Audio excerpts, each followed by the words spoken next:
What is up, guys? It is esports content entertainment coming at you guys with another video here today. And in today's video, we are going to be talking about Mad Lions, Team BDS, and SK Gaming. So if you guys haven't hit the subscribe button yet, please do so. I'm trying to hit 1,000 subscribers on this channel before the end of the year. And if I don't reach that goal, that is perfectly fine. But I want to try and get as close to that goal as I possibly can. So let's start this video out by talking about Mad Lions. So LEC Willow tweets, sources, top laner Chasy has reached a verbal agreement with Mad Lions. He will be their new top laner, replacing Armut. Chasy played for X7 Esports in the NLC last summer. So remember, guys, Mad Lions brought over Armut because Armut actually destroyed Mad Lions when Armut was on the Turkish esport team known as Supermassive, because Mad Lions made the 2020 League of Legends World Championship playing stage where they obviously were knocked out, and that was a great embarrassment. And then later on, this year they did make it out of another playing stage. Armut completely destroyed their top laner Rome at that current moment in time, and then Mad Lions brought over the guy who beat their top laner. So that was crazy. And then, Armut has won championships for Mad Lion last year. They even made MSIN Worlds with Mad Lions. It was arguably Mad Lions' most successful year so far, in the LEC. But Armut as a player is very, very one-dimensional. He can really only play Wukong and Gnar. Like, every other champion, he's just so average on. It's like, if you could find better, you probably should. And definitely after this year, when we saw Armut competing, in the LEC, it was more like, okay, like, we gotta move on from this guy. I've not seen this guy Chasy play at all, so I hope that they're bringing this guy up, and he's gonna be an upgrade over Armut. Once again, I've not seen this guy play.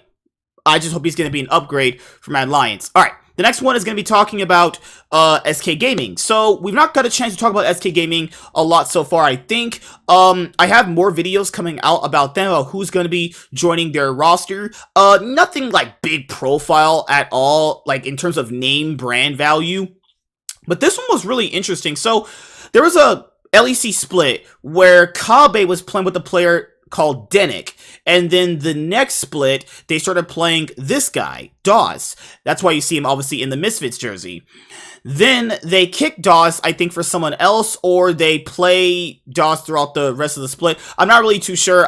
Like at that moment in time, my memory's a little fuzzy, but just I remember him playing on Misfits, and Misfits ended up kicking Denick, and then people started blaming Dawes for that. But there must have been a reason why they swapped the players out. I don't agree with that. I think Denick was just a much better player. But I think the only champion I ever saw this guy play good was like Nautilus. And then, yeah, I really never saw him doing much. But at least Willow tweets, sources support Dawes will play for SK Gaming in the LEC starting next year. So people were like, why not they just play Treats? I think they should play Treats, honestly. Treats didn't have the best year on SK Gaming just this year in general, but it's Treats that much worse than this guy. And also there's some weird hate that this guy has been actually getting. Maybe you guys can explain it to me, because I don't really know. I don't really know about that stuff. So yeah, Dawes is going to be SK Gaming's support starting for the LEC 2023 spring split. All right, and this is an interesting one. So Crownshot has been in the LFL for an entire year, and I think he had like his account banned for a bit there because they were claiming he was toxic, all that fucking nonsense, right? And then he was on Team BDS's academy team, and you're thinking to yourself, why is Crownshot an academy and X-Matty is not? So LEC Willow tweets, sources, after a year in the LFL, bot laner Crowny will return to the LEC as Team BDS is promoting him for next year. Coach Go21 is also promoted to the LEC team.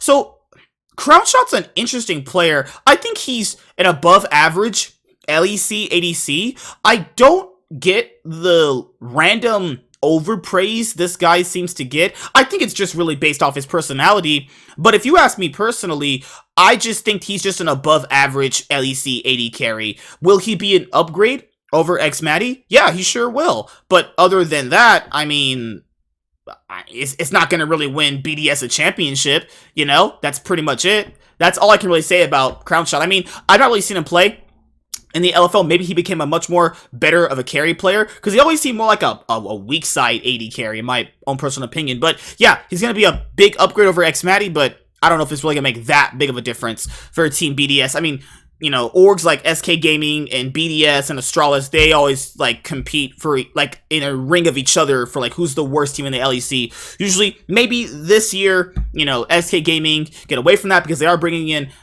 several upgrades for their roster, but is that really going to be any big of a difference for them?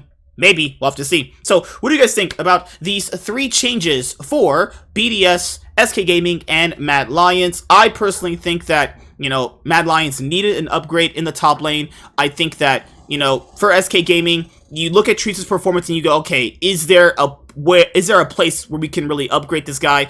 And they took it. And for Team BDS, this is going to be a big upgrade over X-Matty, but is it really going to be that big of a difference? Well, we'll have to see. I will see you guys later. Like, comment, and subscribe. Most of all, enjoy. I am MSK, and this is Esports Content Entertainment, your one place for esports content. Alright, guys. Deuces.